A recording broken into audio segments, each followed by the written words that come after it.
형제 여러분 안녕하세요. 오늘은 3월 26일 월요일 애굽의 태양신을 무력화시킨 재앙이라는 제목으로 출애굽기 10장 21절부터 29절까지를 묵상하겠습니다. 21절 여호와께서 모세에게 이르시되 하늘을 향하여 네 손을 내밀어 애굽 땅 위에 흑암이 있게 하라. 곧 더듬을 만한 흑암이리라.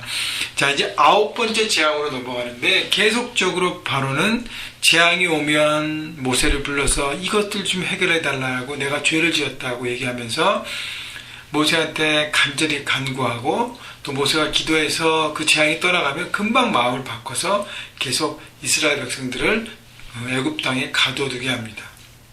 자, 여러 가지 반복적인 재앙을 통해서 애굽 땅 전체가 무너지고 있는 것을 바로는 신경 쓰지 않았습니다. 계속적으로 자기 자존심, 자기 고집만을 바라보면서 자기가 섬기고 다스려야 될 애굽 땅이 무너져감을 그는 바라보지 않았다는 것이죠. 바로 이것이 우리 땅에 우리가 크리스찬들이 리더로 살아가고 세상 현장에서 우리에게 맡겨진 그곳을 책임지는 사람으로 서가는 것인데, 결국 내 자존심과 고집 때문에 내가 섬겨야 될 땅과 섬겨야 될 사람이 무너짐을 바라보지 못하는 것은 리더의 책임이 아니라는 것입니다. 리더의 역할과 가장 중요한 모습은 책임인데요.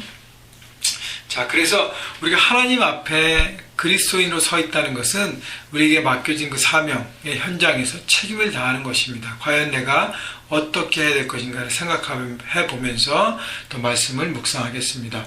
자, 21절에 보니까 흑암이 내렸습니다. 자, 하나님께서 흑암을 주셨다는 것은 얼마나 더 강한 흑암이었냐면 21절 마지막에 보면 곧 더듬을 만한 흑암이라. 그러니까 뭔가를 발견하셨는데 정말 칩 같은 어둠을 하나님 주셨습니다. 자, 22절 보니까 모세가 하늘 향한 손을 내밀며 캄캄한 흑암이 3일 동안 애굽 온 땅에 있어서, 자, 3일 동안 껌껌해졌다고 생각해 보십시다. 여러분, 보통 전기가 나가도요, 낮에는 해가 있지 않습니까? 그래서 밤에 껌껌하게 되는데, 여러분, 이 밤낮이 없이 밤으로만 3일 있다고 생각해 보세요. 사람이 살 수가 없습니다. 근데 물론 그것도 중요하지만 특별히 하나님께서 애굽 땅에 흑암을 주신 것은 애굽은 태양신을 섬기는 나라입니다. 태양의 신, 그 태양의 신이 애굽의 최고의 신입니다. 그래서 애굽 왕 바로는 태양신의 아들이라고 불려졌어요. 자, 그런 태양신과 태양신의 아들 바로를 하나님께서는 짓밟아 버리신 것입니다. 다시 얘기하면 너가 고집 피우고 너가 믿는 그 우상과 너의 신, 그 모든 것들이 하나님 앞에서 무력한 존재임을 하나님은 말씀하고 있는 것입니다. 여러 가지 통해서 바로에게 사인해주고 얘기했지만 바로는 고집불통으로 듣지 않았어요. 결국은 하나님은 이제 10번째 재앙이 있겠지만 9번째로 흑암을 주시면서 애굽 땅 전체가 흑암 가운데, 그래서 바로뿐 아니라 모든 백성들이 흑암에 뒤덮이는 3일 동안의 삶을 통해서 이것이 하나님께서 이스라엘 백성들의 하나님은 우리의 신과 비교할 수 없는 능력의 하나님, 창조주 하나님이시구나를 그들이 깨닫게 하시는 것입니다. 자, 그래서 3일 동안 온 땅에 있었어요. 자, 그 다음에 23절 그동안 사람들이 서로 볼 수 없으며 자기 처소에서 일어나는 자가 없으되. 자, 서로 볼 수 없고 자기 처소에서 일어나는 자가 없다는 것은 껌껌하면 여러 가지 통해서 할 수 있지만 그들의 마음 가운데 불안과 두려움과 초조함이 애굽 전체 백성들에게 임했다는 것입니다.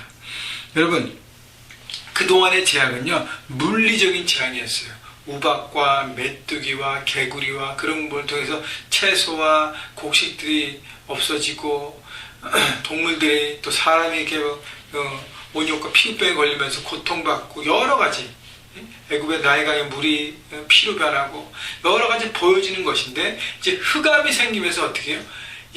애굽 백성 마음들 가운데 어떻게 두려움과 초조함과 그 다음에 불안과 큰 혼란이 있었다는 것이죠. 이제 마음의 큰 혼란, 정신과 마음과 그들의 태양신을 향한 믿음과 이 모든 것들이 이제 철저하게 무너진 것입니다.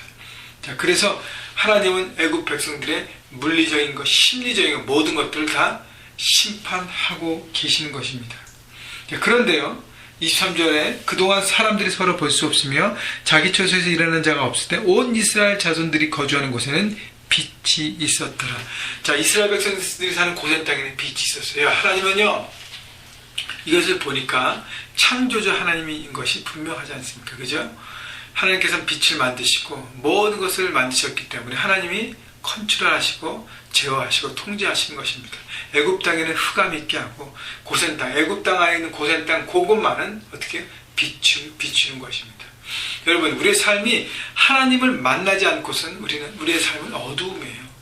영적인 어두움 가운데 살아가는 것밖에 없습니다. 왜냐하면 하나님이라는 빛의 가치관이 아니라 어둠의 가치관을 품고 있기 때문에 보여지는 것, 썩어 없어지는 것, 다 나중에는 사그라지는 모든 것들을 내 인생의 목적으로 살고 살아가기 때문에 결국은 어둠으로 가는 것입니다. 여러분, 그렇기 때문에 우리가 삶의 현장에서 빛을 나타내야 되고요, 빛을 전해야 되고 잃어버린 영혼들에게 빛 가운데 나오도록 전도하고 섬겨야 하는 것입니다. 여러분, 그래서 우리는 빛의 백성인 것을 여러분 기억하시고, 자, 어둠으로 이렇게 심판하시는 하나님을 바라보시면서 우리가 얼마나 하나님의 큰 축복을 받고 있는가, 복음을 통해서, 주님을 통해서 우리 안에 빛이 있다는 것, 예수님이 참빛이라 했는데 그 빛 안에 있는 것을 여러분 감사하십시오. 24절, 바로가 모세를 불러서 이르되 너희는 가서 여호와를 섬기되 너희의 양과 소는 머물러 두고 너희 어린 것들은 너희와 함께 갈지니라. 자, 바로가 이제는 정신을 차려서 모세를 부릅니다. 근데요, 또 술수를 써요. 또 타협안을 제시합니다. 너희는 가서 여호와를 섬기되 제사를 드리지만 너희의 가축 양과 소는 가져가지 말라는 거예요. 그 얘기는 뭡니까? 제사를 드리는데 재물 없이 드리라는 거예요. 결국은 제사를 할 수 없다는 것이죠. 바로 왕의 이 술수, 이것이 바로 세상이 우리에게 주는 타협점입니다. 마귀는 그것을 이용하는 거예요. 하나님 앞에 제사를 섬기되 하나님 앞에 예배를 드리되 네 중심은 드리지 마라. 네 물질은 드리지 마라. 네 것을 하나님께 드리지 말라. 네 것을 붙잡고 있으면서 그냥 제사만 드려.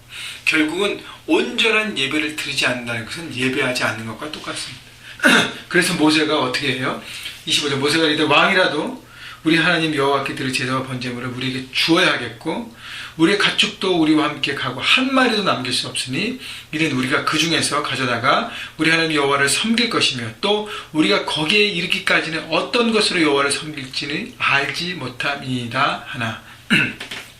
모세는 바로의 제안을 거절했습니다. 여러분, 이 바로의 제안은 여기가 아니라 바로 어저께 말씀에 보면 어저께인가 그저께 말씀에 보면 바로는 이렇게 제안해요. 너희들이 제사를 드리러 가는데 어른들만 가, 남자 장정들만 가고 어린애들은 남겨. 결국 뭐예요? 그 땅은 떠나지 말라는 것이죠. 바로는 여러 가지 모양으로 타협점을 계속적으로 제시합니다. 하나님을 온전히 섬기지 못하도록 적당히 갈등하고 세상의 가운데 내 마음을 두고 이중잣대로 살아가는 것이죠. 근데요, 모세는 단호히 거절합니다. 여러분, 바로에게 말하는 모세의 그 태도를 보십시오. 얼마나 당당합니까?